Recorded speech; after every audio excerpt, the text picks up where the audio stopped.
Hello, everyone. Thank you so much for attending our online session today on balancing liberty and public safety during a pandemic. My name is Kevin Navratil, and I am a political science professor and the Democracy Commitment Coordinator at Moraine Valley. As Democracy Commitment Coordinator, I help promote civic education opportunities on our campus. A long-standing debate across nearly all societies is the scope of governmental power adjudicating the proper balance between protecting personal freedom and protecting the public.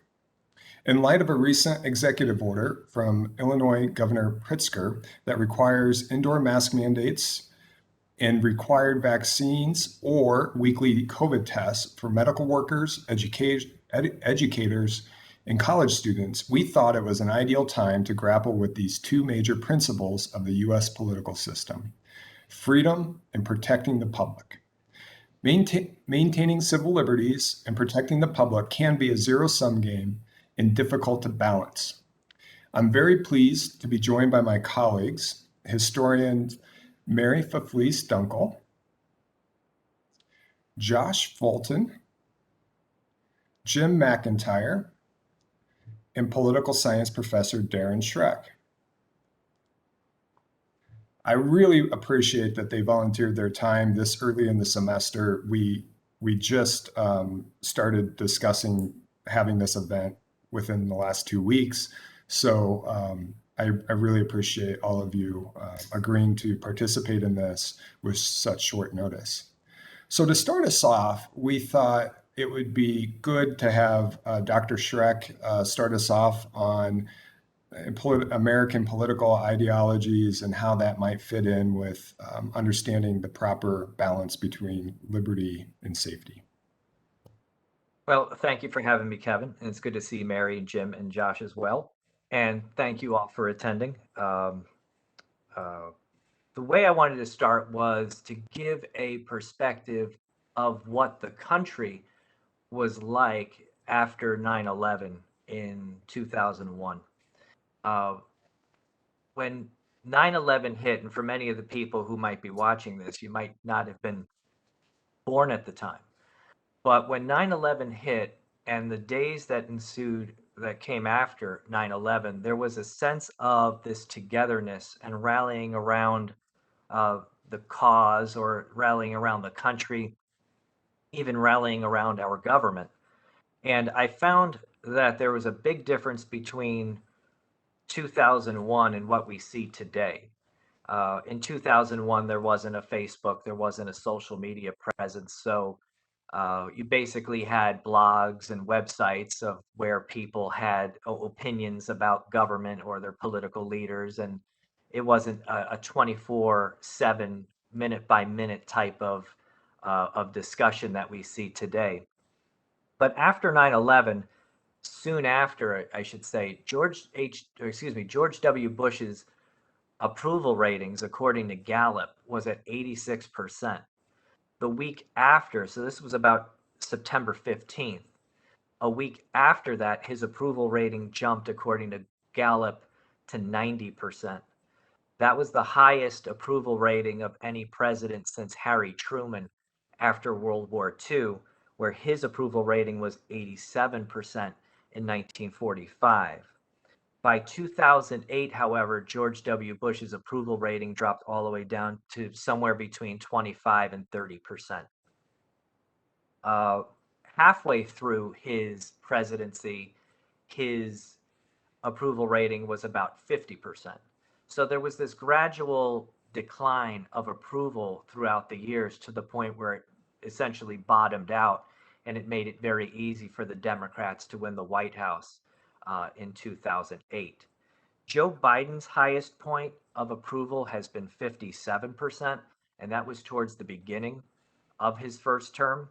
But recently, if you look at the polls, according to one poll, the Civics poll, which does it over time, his approval rating is now at 42%, and his disapproval rating is at 50%. You could say some of that has to do with Afghanistan and not necessarily about the vaccine.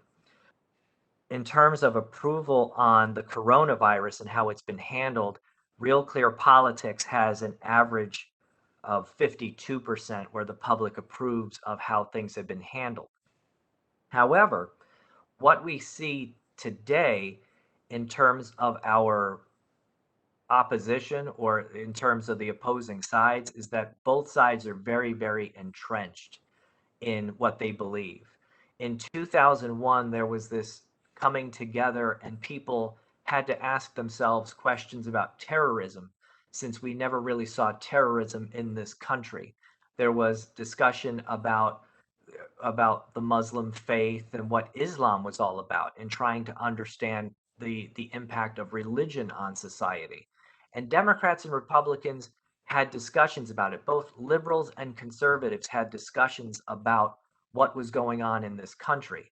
For years, we had only seen it in the Middle East, or we would see it with the Irish Republican Army, and it was over there. It wasn't here.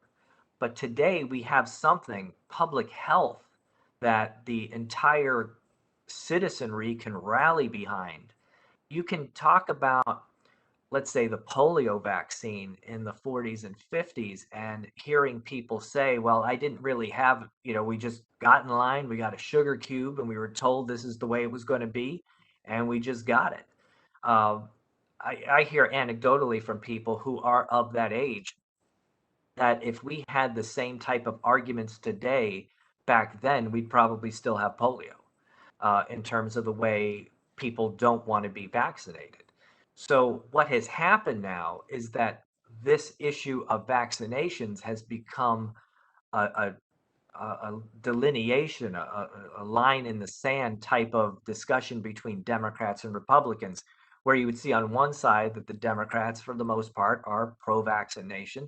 And the way politics works is that if one side takes this position, it always seems like the other side has to take the opposing position. So instead of having this rallying around the cause, we have it where we have one side saying this is A and the other side says this is B. In politics, we have those who are in power, whether they're Democrats or Republicans, constantly chasing after the car. They're like dogs who run after the car and they never get to it. You see that they're busy at getting to the car, but what happens when they do get to the car? Their argument, their barking stops. So as long as the barking can continue, at least with the anti-vaccination side, the Republican Party recognizes they need those people in their camp. Their voting bloc is getting older and older. They used to have, let's say, a fringe group of people. Both parties have fringe groups of people. The Democrats have always been good at telling the really hard progressive left, okay, we'll take your votes on election day and you're going to just be quiet. The Republicans used to have that as well. They would have like a fringe type of vocal minority in the party, and that vocal minority is now useful for fundraising. You see that vocal minority in social media who are attempting to have some sort of political power. And the Republican Party recognizes that they need those people in order to stay a viable party in this country. So in 2001, you had both parties understanding that there is some kind of common cause that's out there. And today, one party sees that there is a common cause, and the other party sees, well, if you're going to take the common cause, we're going to take the uncommon route then and say that, well, there's another side to this. And we also see it not only in our national politics, but we see it in our local politics, the messaging. Just recently, a local mayor in our community said that they would not enforce any masking rules in their town, and then during the town debate or town discussion, the mayor used the word chemicals as defining vaccines when saying people have questions about putting chemicals in their bodies. So we see that the messaging, for most people, they'll understand there are chemicals in vaccines and that vaccines have some kind of medical properties to it, chemical properties to it.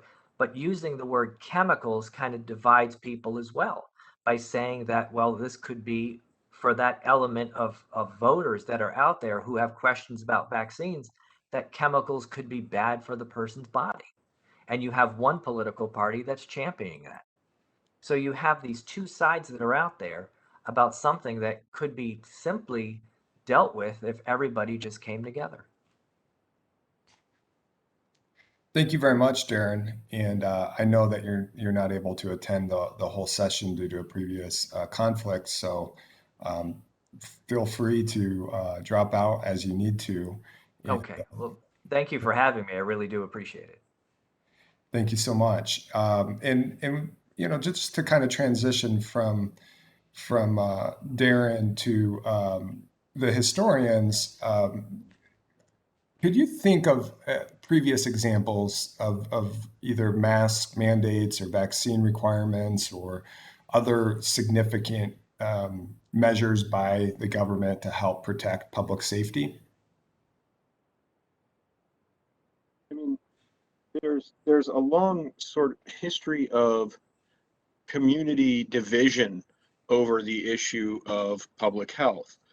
Even before you have governments that are strong enough to drill down to that level. I found an example preparing for this. Early 18th century Massachusetts, Dr. Zabdiel Boylston, sorry, inoculated about 246 people in his community against smallpox. And 5 of those people died. And it should be made clear that the inoculation used live bacilli. That's the initial process they used. At any rate, and so a lot of people vilified the doctor, essentially tried to run him out of town until a few years later when a smallpox epidemic hit the community and killed 1 out of every 7 people in it. Of the survivors, the 241 he had inoculated were survived this epidemic, this outbreak. So it's always sort of this tension in the community, um, and moving forward to when the government can take an active role and did take an active role, and I'm sure my colleagues know much more about this than I. I'm not much of a modern Americanist, but there's a movement in the late 19th century really against smallpox nationally, and many states had mandates on smallpox vaccination. There were also people who rejected smallpox vaccination, and there are a number of Supreme Court cases.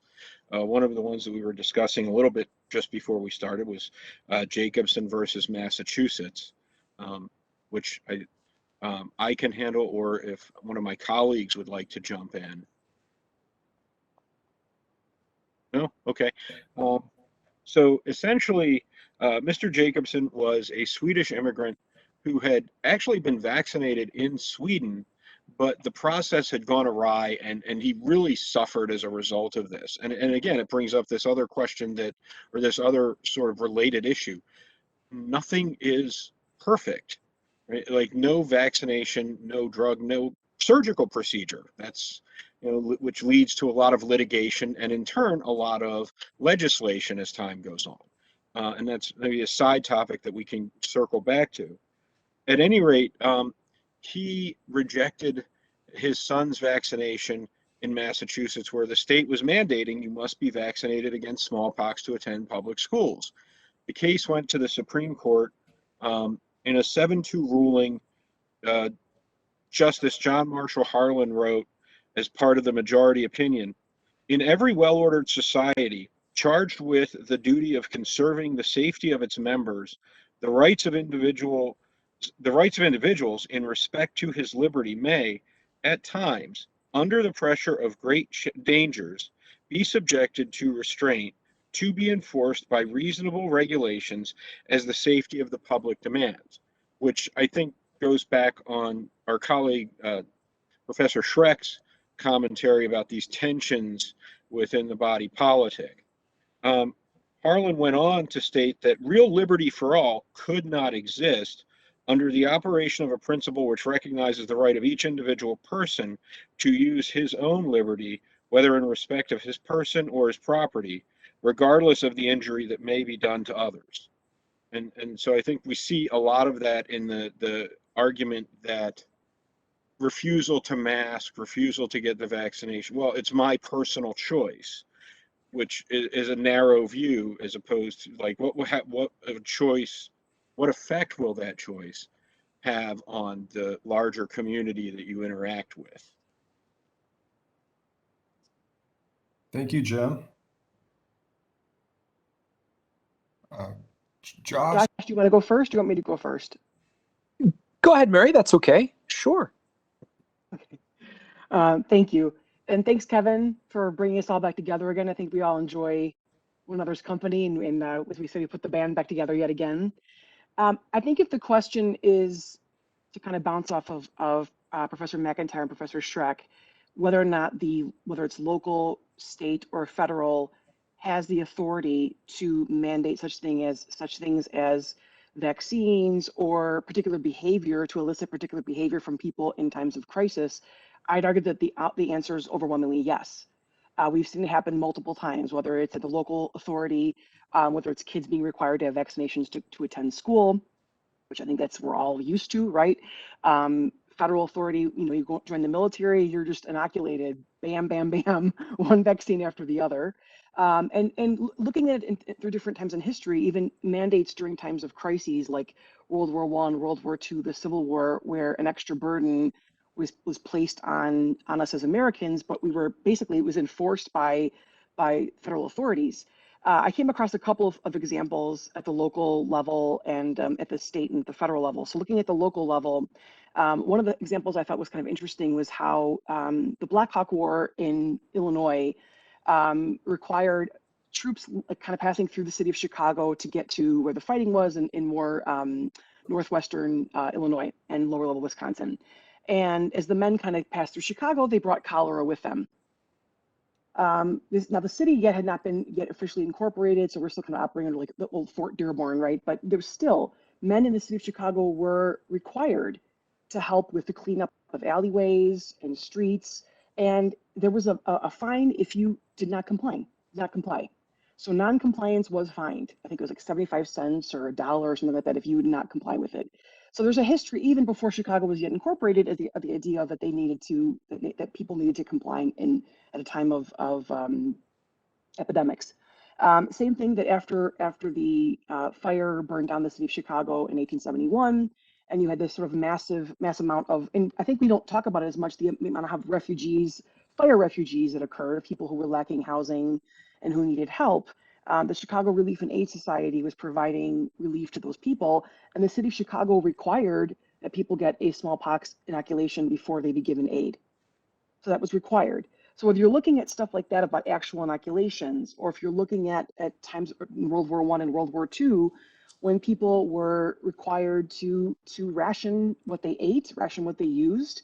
And again, we're all familiar with this, but when Deron was talking before about the idea of unity after 9/11, and I was just thinking about, again, how would we be able to fight such a war today? Now, granted, I know that circumstances are so different than before, right? We haven't fought wars of that nature since World War II, but this idea, whether or not people resisted it or not, and there were black markets that undermined these things, but people rationed rubber, people rationed gasoline, they were forced to. It wasn't a choice, you were forced to. You still had to buy it, but you had to have a ration card in order to get your meat or to get your sugar or whatever. I actually know personally that my own grandfather, who owned an ice cream and candy store during the Depression, it opened in 1931. He operated on the black market during World War II to get his sugar because he wanted to keep his business going. So we know people kind of evaded it, but for the most part, they were still required to comply with it. During the influenza epidemic, and Jim, I forgot to talk to you about this. I was reading about in Chicago, but how soldiers at Great Lakes at the Naval Academy were isolated and quarantined and not given leave to be able to go out on their quote liberty leave, right, to leave because of the epidemic. So is that any different from the idea of, even whether we're talking about people having to ration during the war, people kind of having to comply for the public good or for public safety? Personally, I don't see much of a difference in that. And it's interesting to look at even what was going on here in Chicago. I came across something that made me laugh. The idea that people who were in Chicago who were, quote, persistently sneezing and coughing Chicago police were mandated to stop them and politely ask them, please, wear a handkerchief to keep yourself from doing that. But if you didn't, and they proved to be difficult, the Chicago police were given authority to arrest them. And then as the pandemic, the Spanish influenza of 1918 got worse, things progressed of closing down movie theaters and dance halls and things of that nature. And the police were given the authority to arrest as needed to get people to comply. So I think that, there is a lot of precedent, whether we're looking at these different time periods of the authorities, whether it's local, state, or federal, being given that authority in a time of crisis or in a time of need to mandate such things. And it seems, I would argue, that overall, that ebb and that flow, as the pendulum swings the other way, that things begin to calm down and then kind of normalcy returns. So I thought that's where I'd start with from there, and I'll turn it over to Josh Thank you, Mary. from here. Thank you, Mary. Listening to everyone here, kind of talk a bit, Professor Schreck, about the sort of the polling and the post 9/11, and Jim talking about the smallpox epidemic, and Mary talking about sort of the role of the state in the 20th century, has me thinking about kind of a couple of things. And when I was thinking about it and researching sort of before this, I was centering on sort of one or two items. One is partly that, building on what Mary was saying, what you were saying about the kind of the role of the state, and then also about immigration as well. For a couple of reasons, right? So, I'm working currently on a dissertation having to do with the state government in Illinois during World War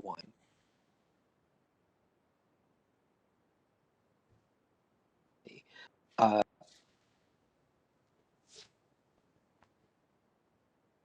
Volunteerism of that the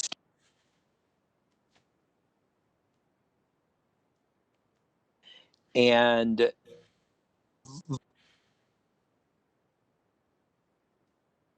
Well, he warned us this Yeah. might happen. oh Josh no did oh warn no us You're about caught now, that. Josh. He's relying on the internet connection at Yeah. on campus. So bear with us here with the video. Yeah, it's still not. oh no Yeah, you're going in and out, Josh. okay You Now tried you're in. your video, just do audio. I can try to stop the video. Yeah, sure. Here we go. Okay, can folks hear me? Yes. Okay, good. We'll go with that. So the two things that I was thinking about was immigration, and then also the concepts of volunteerism and public patriotism as it surrounds World War I. So, what Mary was saying about the idea that the state sort of, asked individuals or asked the public to, exhibit a form of public sort of performative behavior, I think is a really important element for us, right? So there's this difference between World War I and World War II of, the state will put something out there that an existential threat exists and will state to the public that they voluntarily expect compliance, that they expect Americans to, in a sense, do their duty, right? Now, this is, of course, the World War I era, so a lot of this is sort of, well, we don't like labor radicals, we don't like this, that, or the other, but it can also be applied in some ways, in aspects of, public health crises sort of that existed, this idea of, you're expected to, kind of meld this public behavior with patriotism, right? So this is the idea that the state gets to define and construct the essence of what a patriotic act is. And so compliance then with a vaccine mandate, compliance with a mask mandate, compliance with a distancing mandate, the idea of performance of those is not necessarily just for public health's sake, but that public health is a public good, and that one is engaging in a form of patriotic labor by essentially masking up and stepping away from people, right? Sort of that's the idea. And the other element, or one of the other elements that I was thinking about here, is particularly immigration, and the idea of who is the state targeting, right? Or when we're talking about public health, who are we looking at as a threat to the health of the public? And especially in the second half of the 19th century and the first decades of the 20th century, it's worth mentioning that immigrants from particular communities, were targeted as being representatives or agents of the spreading of disease throughout the United States, right? Now, of course, certainly individuals from China and others are going to be particularly targeted. The racialization and eugenical era of the early 20th century, of course, speaks a lot to this. But, the creation of the US immigration system in the early 20th century, the idea that immigration agents at places like Ellis Island or Angel Island are looking for trachoma and favis because they think that these are these communicable diseases that that immigrant communities are bringing in, right? I mean, the formation of U.S. public health agencies at that time anyway is a reflection of this concern that the public has supposedly over these immigrant communities and their ability necessarily to spread disease. And it's one of the things that I find so interestingly juxtaposed with the mid 20th century and concerns over polio, right? Particularly concerns over polio, right? Because, as Mary and Jim and others know, right, the arc of the 19th century, if we're looking at greater public health crises, could be things like cholera, and typhoid, and these kinds of things, right? So the assumption often was this idea that these kinds of outbreaks are going to happen in impoverished communities, immigrant communities, and of course the racialization of the late 19th century obviously often placed the blame there and not necessarily on germ theory and kind of an understanding of that.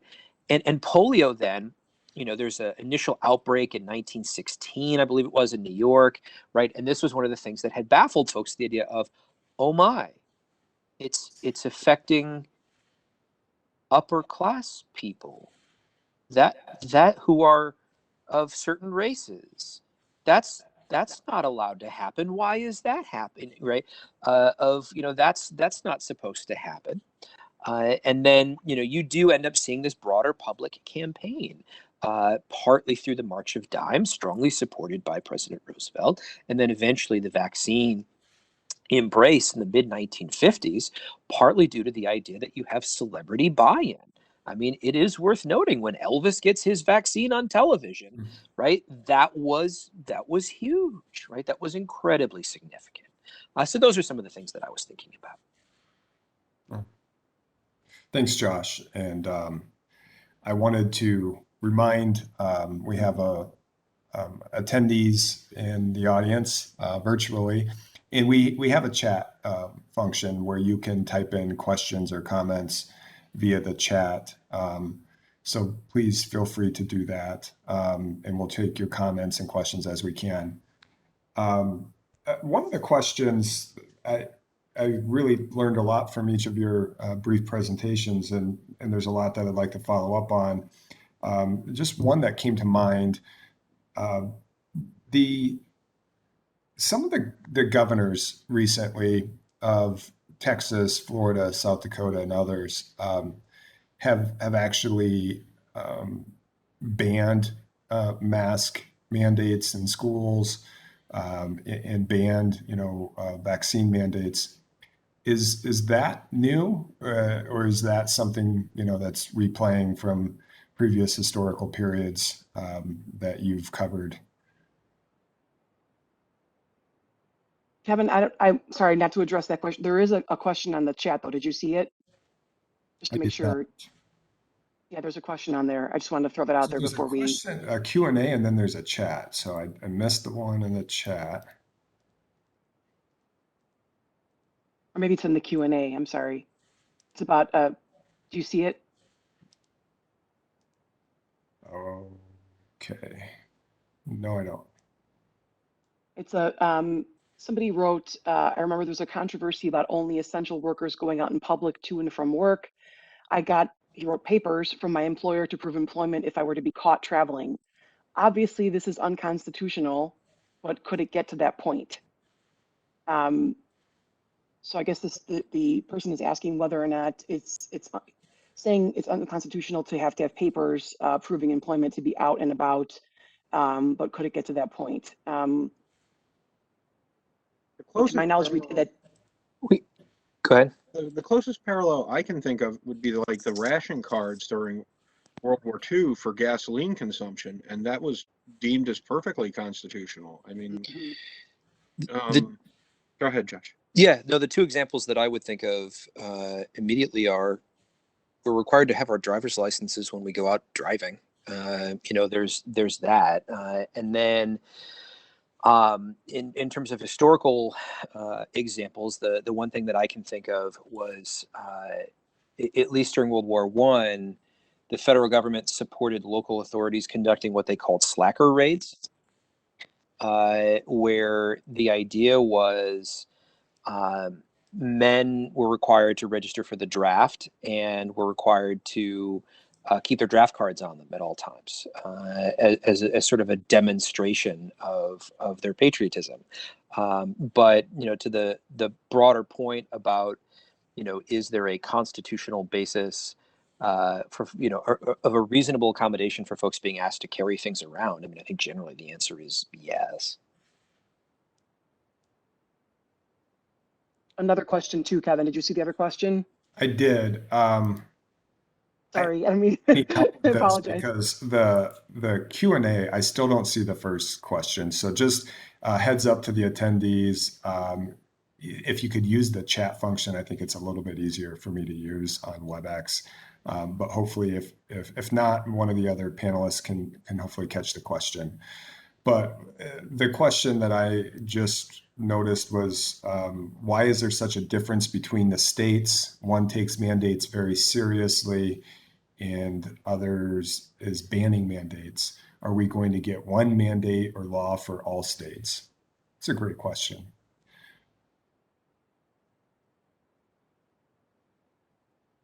And there's another question there too, from someone saying, when you have the chance, do you believe it's necessary to have a vaccine mandate for sports clubs or even to attend schools? Are there, because I don't see the other one, but maybe I wonder if some of us are getting, Yeah. are you guys seeing that I one do too, it. Josh or Jim? I see the one you just read, Mary. Yes. How about this? Why don't we just take like we would in person? We can only do one question at a time. I know it's Sorry, I just wanted, sorry, Kevin. It's tough to have these coming in and be thinking about answering questions. So I'll try to do the best I can to filter them. So starting with the audience members before mine, let's start with that one about differences between states. So the question really about, Florida, Texas, South Dakota, and others going one direction of effectively banning mask and vaccine mandates, whereas other states like Illinois are instituting indoor mask policies and requiring medical and educators to be vaccinated or do weekly tests. I can speak to that unless somebody else wants to. Go ahead, Josh. Okay. I can jump in after. Okay, sure. Part of it I think would speak to the era of the influenza pandemic and the era of localized mandates, sort of at that particular time, and the idea of, have we seen this and will we get a federal response? I mean, historically, it's one of the biggest ones that I can think of, and largely there too. That was the idea that you had each state and each community often handling it locally, right? Out in was it Mary, San Francisco or Seattle, where you had the flying squadron of police that were enforcing, mass mandates and sort of some of this. And, I've often wondered if would there be a Netflix, show there of the flying flu squadron from 1918. But part of that has to do with how powerful federal authority exists at an individual time. But much like in 1918, we are clearly living through the idea of certain states that are seeking, to have a different outlook. We just lost Josh here momentarily. Yeah. Mary or Jim, did you want to chime in? Yeah, sure. I would, if the question is about why are states acting differently, I would just argue it's because they have the power to do so. The notion that Florida and Texas and South Dakota, their constituents tend to be petitioning their governor in one particular way. And again, that's not everybody, but that tends to be seems to be the overall trend. They're handling it their way because that's what's pleasing their constituents. And I'd also argue that there's the element of these particular governors who are looking to also aspire to the presidency as well, at least particularly Governor DeSantis of Florida, because you also have the governor of West Virginia, whose name escapes me. I forgot his name. I think it starts with a C, who's a Republican. Pardon me? Is it Caputo? It doesn't matter. I can't remember, it might be, but who has been very vocal about not necessarily mandating vaccines. He's been very vocal about just taking it. It's common sense, and very much pushing it as common sense. So while he hasn't gone so far as to mandate it, he is highly encouraging people to do so. It should also be noted that he's got one of the lower amounts of vaccination rates in the country too. But I would just argue that's simply how each governor is choosing to do this. And from the beginning of the pandemic, there was zero federal government response, because there was, but it seemed to be very devolved. It seemed to be that it was up to the state to kind of handle it their own way, and there wasn't a coherent federal approach. So I'd argue that's probably why things are kind of progressing as they are. It seems like there's a little bit of a difference and a little bit more federal cohesion now, but I'd also say that it's still, there is this kind of fear that we're only going to push it so far. Yeah. Because of the trepidation that so many people have regarding vaccines. And I think that also goes back to the question of social media that Deron brought up earlier, and the conspiracy theories that people are willing to believe. People in my own circle who believe that that the vaccine is going to put a chip in their arm and follow them around, but forgetting that they're carrying a phone around in their hand and that's doing that for them. Nobody needs a chip in your arm. Your phone's doing it for them. And actually, that's something that the governor of West Virginia has also said very publicly too. So, Kevin, you probably have I would just add that, I mean, imagine. that's the essence of federalism, which really the 10th Amendment, which is basically saying, 10th Amendment to the Constitution is basically saying that all the power, whatever powers haven't been expressly delegated to the national government are reserved to the states. And it's really interpreted as states have police powers, which really is getting at the ability to regulate the health, safety, and morals within their own internal borders of their states. And we have states that we often refer to as red and blue states, states that red are more conservative, vote Republican, and states that are blue, more Democrat, that vote Democratic. And there's just significant differences of the policies that these states either find popular with their constituents, of what their citizens want, so they've gone their own way. So there are a lot of questions. There's a couple of questions getting at, could there be a one-size-fits-all national approach? And that so far it's been very piecemeal, and U.S. troops, and I know President Biden is speaking today about this afternoon. It looks like maybe federal contractors who work in the executive department. But would any of you like to address the idea of kind of a one-size national government position on requiring vaccine mandates?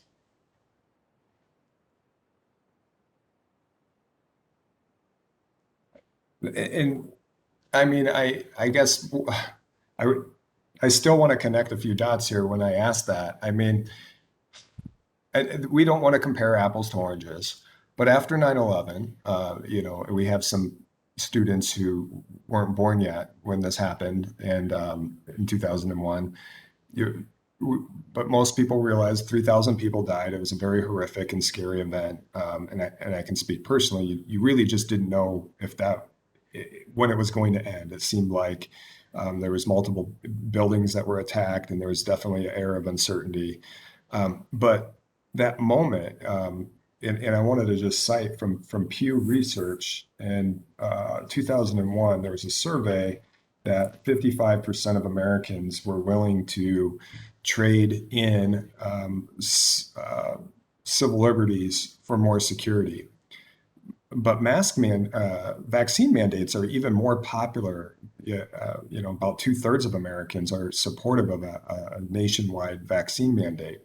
And so I guess what I'd like to do is kind of just pose to the panelists and to the audience is it lack of the national government, whether it was President Trump or now President Biden, lacking the impetus to basically be more bold? I mean, I view it like after 9/11, President Bush was really viewed kind of in this role of the state to get very aggressive, not only going to Afghanistan, but ultimately Iraq. I think there was an argument that or at least a motivation he had, that he needed to expand this war on terror to potential threats. And ultimately these lasted 2 decades. And we completely redid the way we did airport security. We created Homeland Security. The list goes on. And for the most part, U.S. Patriot Act, Americans were willing to do this. So I'm just wondering why maybe presidents haven't been as forceful of making that case based on, I think it was Josh that said, existential threats and facing the country. That's the longest question ever. But No, you're good. Well, I was thinking before, because just not only talking about the mandates for the vaccines, but even just again in times of overall crisis, when Lincoln suspended habeas corpus during the Civil War, and there was a lot of pushback and a lot of dissent. And for those, so just to kind of give some context, Lincoln was facing some kind of pushback and in some cases openly outright rebellion from the state of Maryland that was vital to the war. It was a border state, and it was vital that the rail lines be open. And so he suspended habeas corpus. So the idea that a person has the right to appear in court to hear the charges brought against them, and they can't just be thrown unilaterally into prison without hearing those charges, produced the body, right? So by suspending habeas corpus and then also extending that further to other Americans, there was a lot of pushback as to whether or not he violated his not his oath, but whether or not he was like overextending himself, his powers. And he basically said, for the most part, yeah, but what are you going to do about it? The Constitution gives Congress the right during a time of rebellion to suspend habeas corpus in time of rebellion. And he said that basically, what is the difference between them doing it versus me doing it? And history has judged him rather kindly. But history also, again, President Lincoln was also dealing with a media and social media outlets that are constantly critiquing every single little thing that's done. And this was done at a time where, the Chicago Tribune was shut down during the Civil War and not being allowed to publicize. So I think that part of it is that I think that one of the reasons why, if you're asking why, let's say Trump or Biden in particular is not pushing that way, I'd say it's because of this kind of this fear of the pushback that they're going to get, and the fact that we've had so much aggression and the January 6th rebellion as well, how on edge we are as a country, and is that going to provoke a greater response and kind of escalate things further? So I think that Biden in particular is kind of relying upon the goodwill of the states, and let's be honest, all the states public schools require vaccinations. One of the questions on here is about that. That's kind of answers the question why there isn't a federal government mandated vaccine. But yeah, on the state level, schools are, but that's part of the federalist system, that schools are able to make those decisions for themselves on that level. And so I think that the presidents are kind of are relying on these states to do these things, and I think they are afraid. I think there is a fear of what the pushback will be from states should they just do an open federal vaccine mandate across the board without exceptions. And I was going to chime in and add on to what you were saying, Mary, and to address part of your question, Kevin. I think since 9/11, we've also seen the rise initially of the Tea Party that held the federal government and all of its powers in great suspicion. So I think that kind of adds to the problem of trying to do a national mandate, because it kind of feeds that segment of society, which has been quite vocal on social media and has really kind of tried to undermine the legitimacy in many ways of any kind of federal programs. So I think that also, creates a sort of an environment of tread softly on the part of the federal government. Josh, I know you got cut off earlier, so feel free to catch up or leave where you left off earlier in your discussion. Oh, okay. Can folks hear me okay? Oh, good. That's delightful. Well, listening to what both of you were saying, the thing that I'm finding interesting is really debates over federalism and the role of federal authority, and real concerns over it. And, obviously the political scientists here could speak more to the transformation of America's party states since the 1950s with the rise of conservatism, and really how that's affected how we think about the role of the state, particularly as it relates to these kinds of situations. And I would just echo Mary's concerns in thinking about it that way. I think all three of you, I think that a great case was made of the blowback and pushback that would occur if there was a national mandate. And I think, Jim, you're right about the Tea Party and the suspicion that has grown, and I think Deron mentioned from the beginning the lack of trust to connect these dots. I just wanted to point out to Mary with the suspending rid of habeas corpus and all the really aggressive, I guess I don't know the best word, almost extra constitutional steps that Lincoln made, but yet historically he's viewed as one of the best, if not the best president of all times. And that I think that's a commonality we see with some of the presidents who are regarded as the best, the top 3 or 5 of all time, is that they acted boldly in times of crises and really kind of pushed the boundaries of what the Constitution allowed in these times of threats. So a couple of other questions that have come in through in the chat. I know one was about schools and with sports, and whether sports teams and clubs should have vaccine mandates. Turn it over to the panelists first. I'm not a sports person, but I even though I'm jumping in right away, I can't talk about sports themselves, but they're already doing it. The clubs themselves are already all doing that because it's about money. And they're actually, isn't it the NBA and the NFL? Are they both authorizing fines if you basically are, wasn't just an NFL player who was just ejected for not getting a vaccine? But essentially that played a role of not following COVID protocol. But yeah, they're already doing it basically. Has effectively run a bubble for 2 years and really stringent policies. I don't know. I know one of my classes, I have a basketball player for the college. And I think the question could also be for just, colleges and for student clubs. I think, private organizations like the NBA might be one thing, but what about, high schools or colleges that are requiring vaccines for student athletes or for student clubs? Anyone else want to jump in? Sorry, I don't want to keep dominating the. I would say they already require a number of vaccines anyway. I mean, and building off of Jim's emphasis on Jacobson versus Massachusetts, we've had since 1905 a legal precedence for the use or broad acceptability of vaccines as a reasonable expectation of one's admittance into the public sphere that we've constructed. That's okay. And I don't know if folks mentioned it earlier when I dropped out. I know that at the beginning I was talking about immigration. If we take that away simply just from schools, but more to the idea of modern discussions or debates over immigration, current U.S. immigration policy states that the United States requires for foreign nationals who wish to become immigrants to the U.S. to have already had at least 9 separate vaccinations.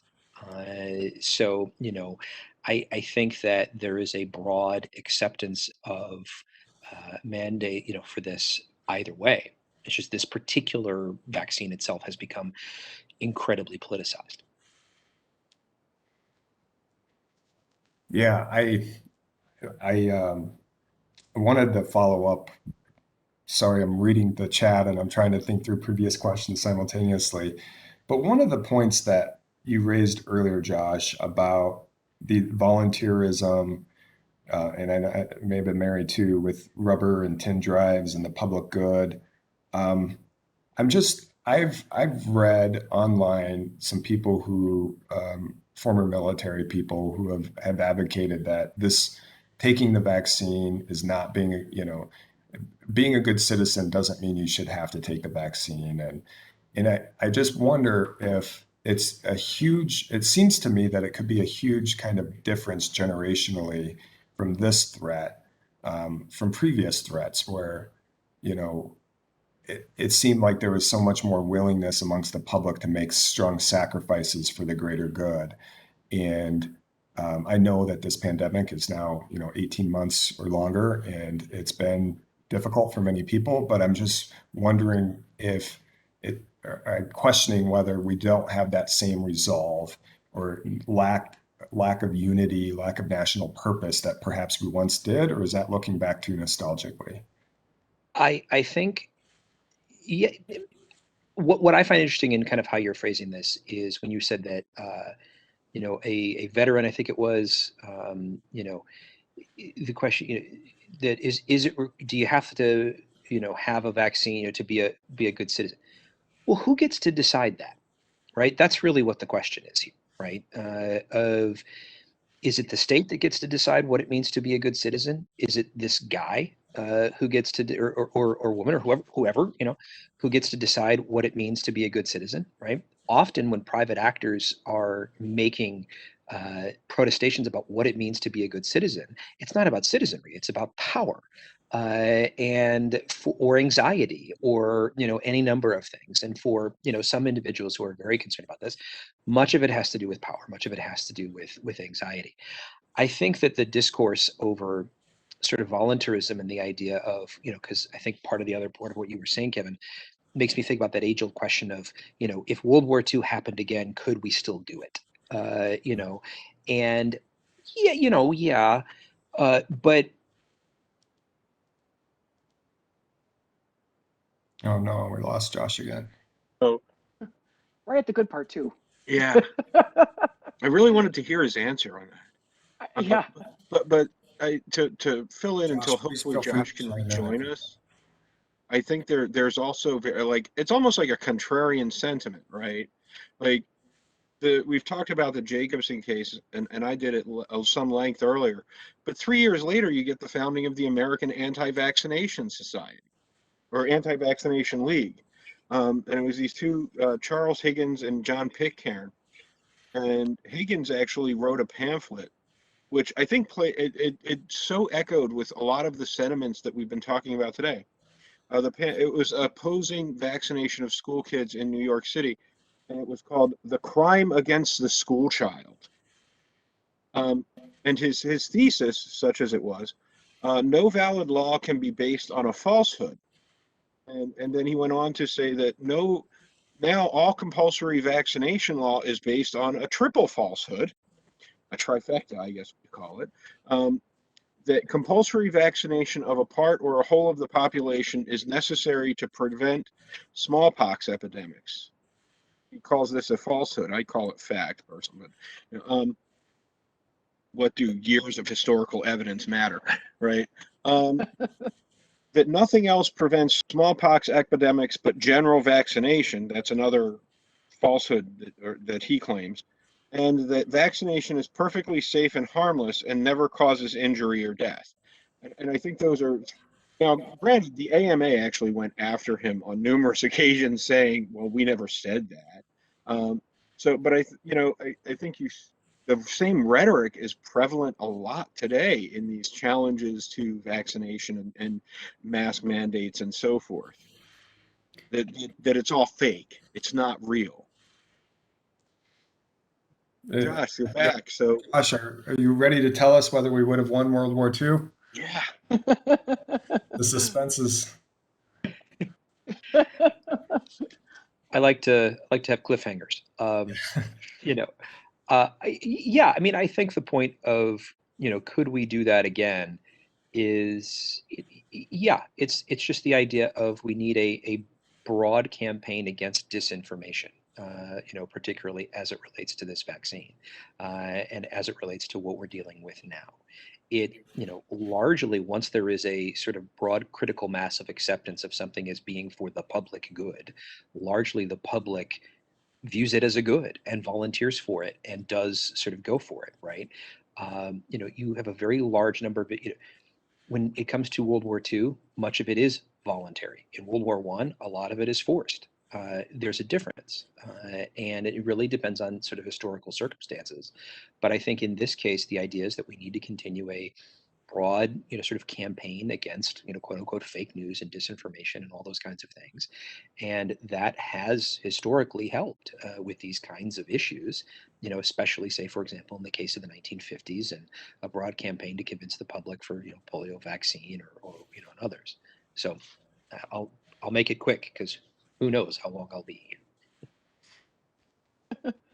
I came across something, Kevin, if you don't mind me throwing this out there, because I was thinking about talking about misinformation. There was accounts in the Chicago Tribune during the influenza pandemic about people just kind of losing it, people doing some crazy things, people having standoffs with the police, people.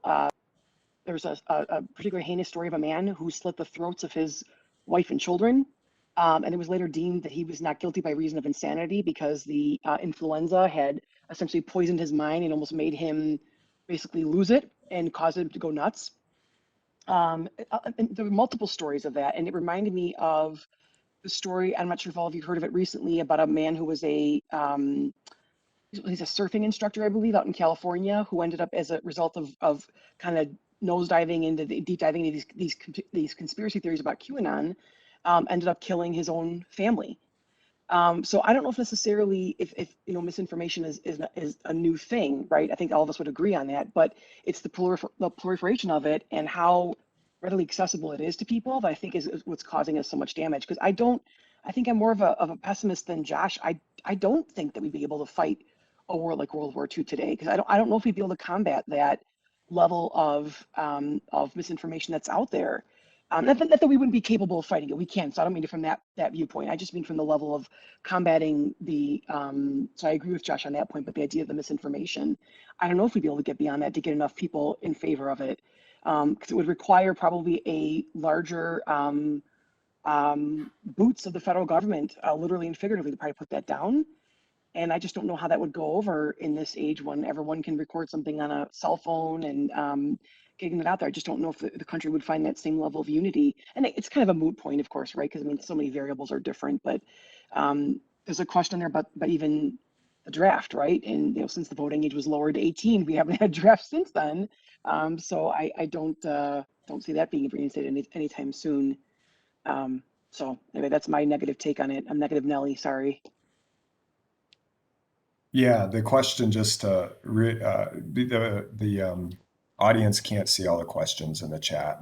It's the way one of the participants gave directions in the chat of how you could make it public for everybody to see, or you can make it just for the panel members to see. But there's a question about how would the audience act if the draft was reinstated? Would you serve? Would you move to Canada? And I think it's like we've been hitting upon, that idea of sacrifice for country and what does it mean? And as Josh was going through and who gets to decide that, I'm going to try to go back just a little bit, and sorry to keep pushing this same theme here. One of the comments, I really appreciate all your opinions, but comparing a virus to World War II or attacks in New York City doesn't seem to go along. Having an enemy at your border or a terrorist attacking your city is not a good example of patriotism. I would fight for freedom for my country, and now people fight for freedom of choice. So just to say that one more time, I really appreciate all your opinions, but comparing virus to World War II or attacks on New York City doesn't seem to go along. Having an enemy at your border or a terrorist attacking your city is not a good example for patriotism. I would fight for freedom for my country, and now people fight for freedom of choice.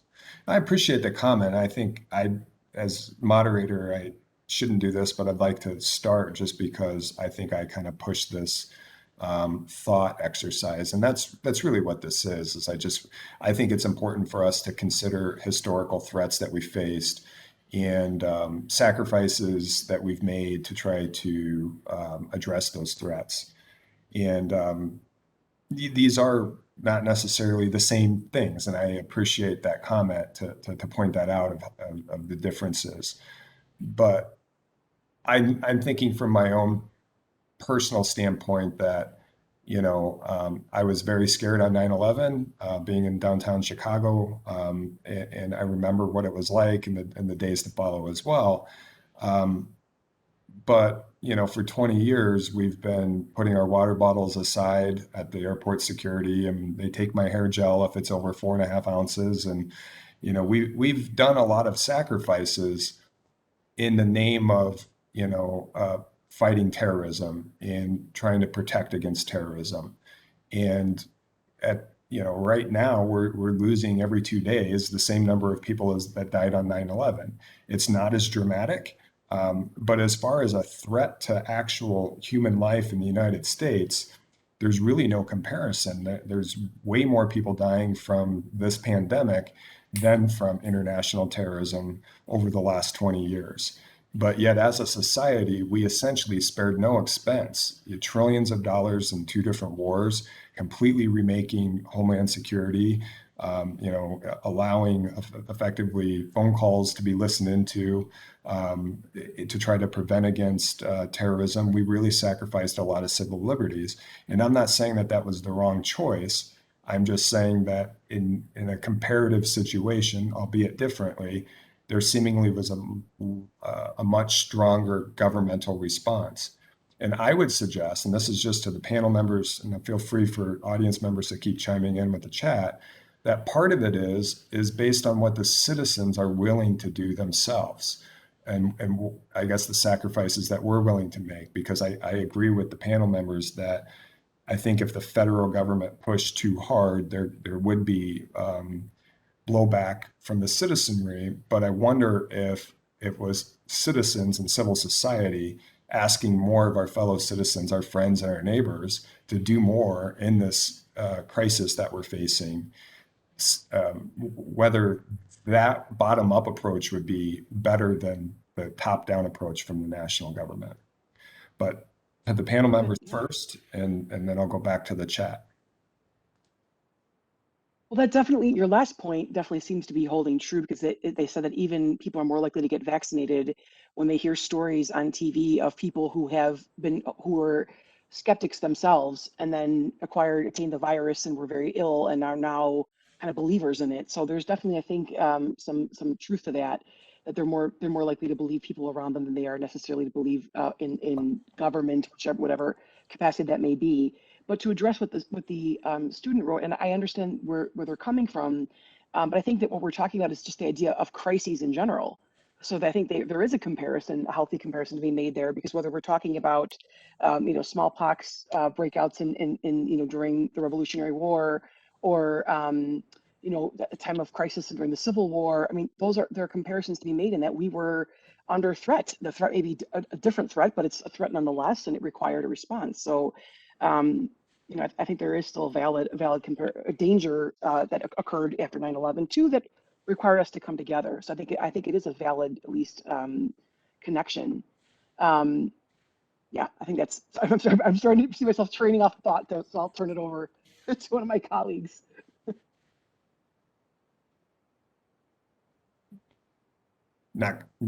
We don't need to force a square peg into a round hole, but if Jim or Josh, if you have a reaction to whether these are comparable threats, and the 9/11 comparison of, as one of the respondents pointed out, that's very different than having a terrorist attack on a city versus having, COVID and germ spread for people to die of a virus.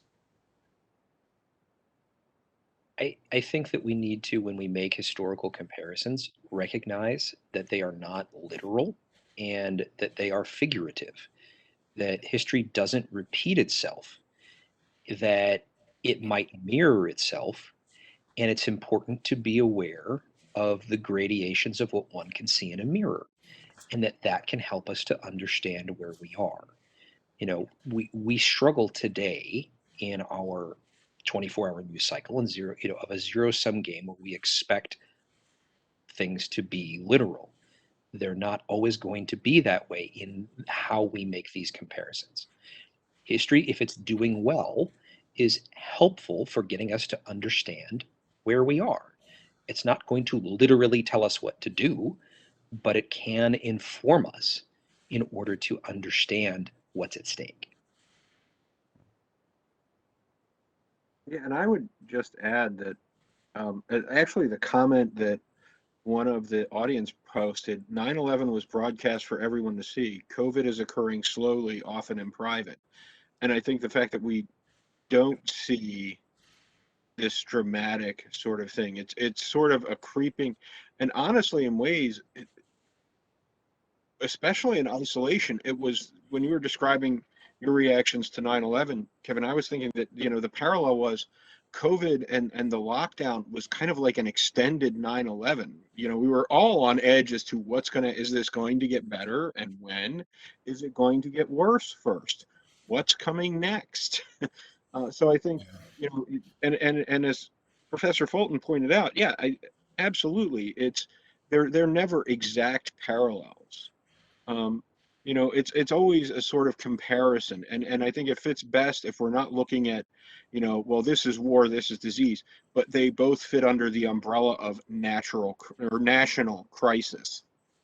Both of these are national crises, and I think that is the point that we are making with this panel discussion.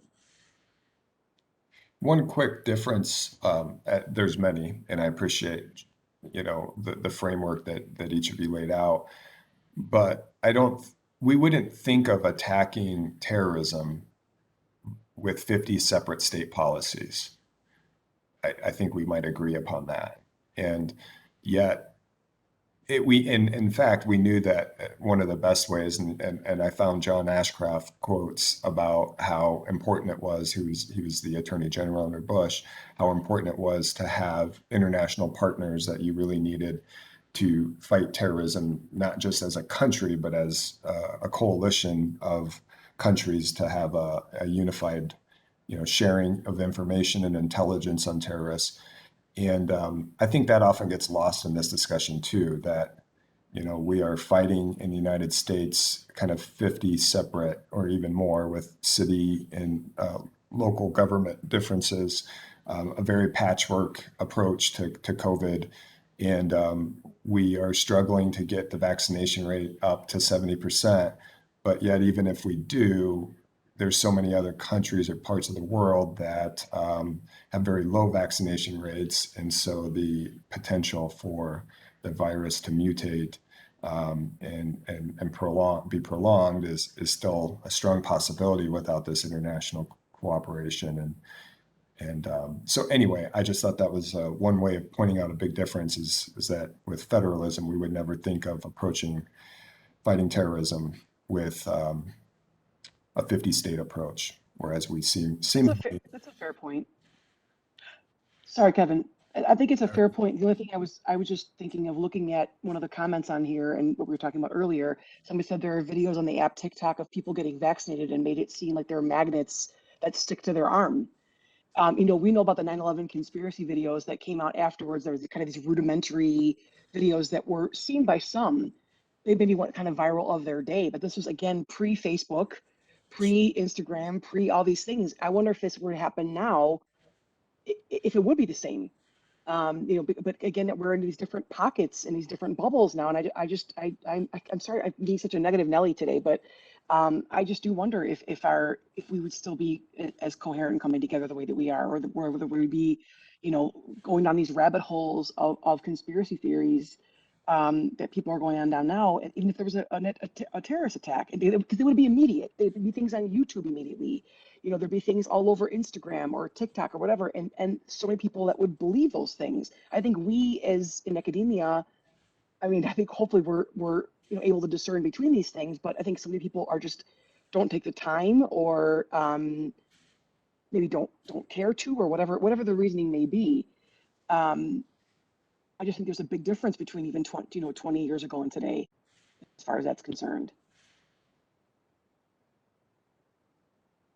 That's a really great point, Mary. And I don't know if it's even, I think there's just like a problem with credibility and being, in certain senses, being overly willing to allow credibility to difference. You know, like long before I became an academic, I remember growing up and like I would come home and share some rumor with my parents that I had heard on the schoolyard, and my mother would always say, "Think of the source." And I think people don't really consider, like, okay, is TikTok really vetted? Is what, so maybe crazy Uncle Jimmy is called that for a reason, and so when he posts something in Facebook, we should maybe vet it first. And before we go there, no, that's not what my family refers to me as.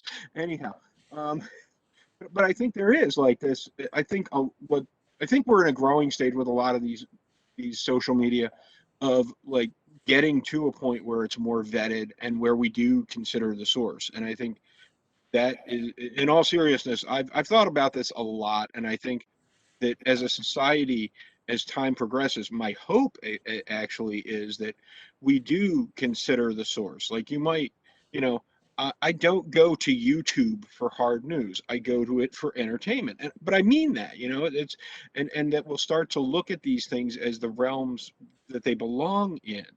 This is entertainment, this is information, and so forth. But I think it's proliferated so rapidly that it's kind of blurred a lot of those lines. And also there are people, certainly with conscious intent, who are working to blur some of those lines for various reasons. Yeah. Professor Mike Wade just pointed out about the library's module on evaluating news, and highly recommend that. And thanks for pointing that out, Mike, because you're right, Jim, the importance of information literacy and for all citizens is really, really key. Getting down to about the final 5 minutes, I wanted to provide each panel member an opportunity to, maybe something that they'd like to either end with, or something that they didn't get to earlier, or maybe a question for another panel member, anything. Just kind of give you an opportunity for the final 5 minutes.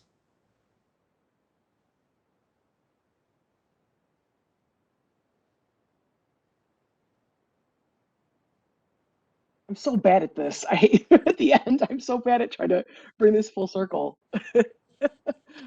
I want to end on a positive note, though, and I do think that even though we have people that are on the fringes here and there, I do still believe that in the majority of Americans, those numbers don't lie, and I do still think there are plenty of people who do believe in science, and are willing to go along with it, and parents who want their kids to be safe in schools. So I do want to I don't want to be so negative all the time. I feel like I've been very negative lately, so I apologize. But I think we're going to be okay. I think it's just going to take this is just going to be a long process to work through.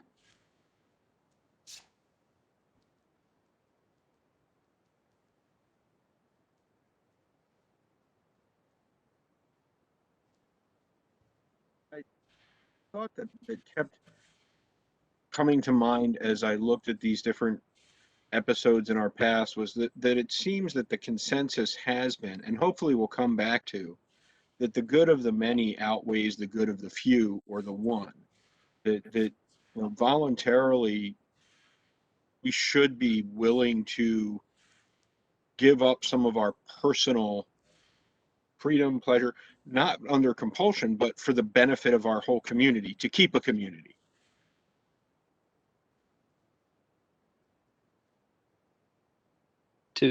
To build on what Mary and Jim are saying, the thing I circle back to is the other day there was a congressman who I believe said that vaccine mandates, or tweeted out that vaccine mandates are un-American, right? That it is un-American to mandate for a vaccine. And one of the good things about history is that we can, of course, bring context to a situation. And certainly from the days of Jacobson versus Massachusetts, if not before, to General Washington and his orders of inoculation of troops during the American Revolution, to the construction of the immigration system that exists today. No, there is a broad-based general acceptance of the use of vaccines as participating within the American public sphere, that it isn't all of a sudden un-American. And it does beg the question then, and a wider discussion about the nature of American identity and about, how those individuals frame civic identity and what it means to be American. Very well stated. And I think I'm really sticking to my 9/11 comparisons, and I would just wish that we could harness that same spirit of unity and purpose. And I think one of the audience members mentioned the images of that day, and they were horrific. But it makes me think of the full ICU beds. It makes me think of today where there was a veteran in a video that was viral of I think he served two duties in Afghanistan, and he effectively died from a very treatable situation, but there wasn't an ICU bed in Texas that he had access to. I think he had kidney stones or something like that. And those deaths are just as tragic to the family members as the people who were killed on 9/11. I mean, when you lose a loved one, it's the loss is a loss, and how they died in some ways, comparing them doesn't really make a difference to the family members who lost a loved one. So I remember after 9/11, those bumper stickers, these colors don't run, and all that kind of patriotism and willingness for people to come together to try to keep America safe. And I appreciate the panel members today. I appreciate the audience members coming together to try to discuss key topics like this. But I also hope that we can help one another, protect one another, and try to come together as a country to try to solve these big threats that we face. Thanks to all of my panel members volunteering their time at the beginning of the semester. Not easy. Thanks to Deron, Josh, Mary, and Jim. Appreciate you. Every semester you've always volunteered for one of our Democracy Commitment events, and really appreciative of that. So thank you all. Thank you, Kevin. Josh had it right on there. United around you being a good host. Well said, Josh. Thanks to all the audience members for coming today. I appreciate that. And for Professor Mike Wade and others who told their students about our event and had them attend. Thank you all.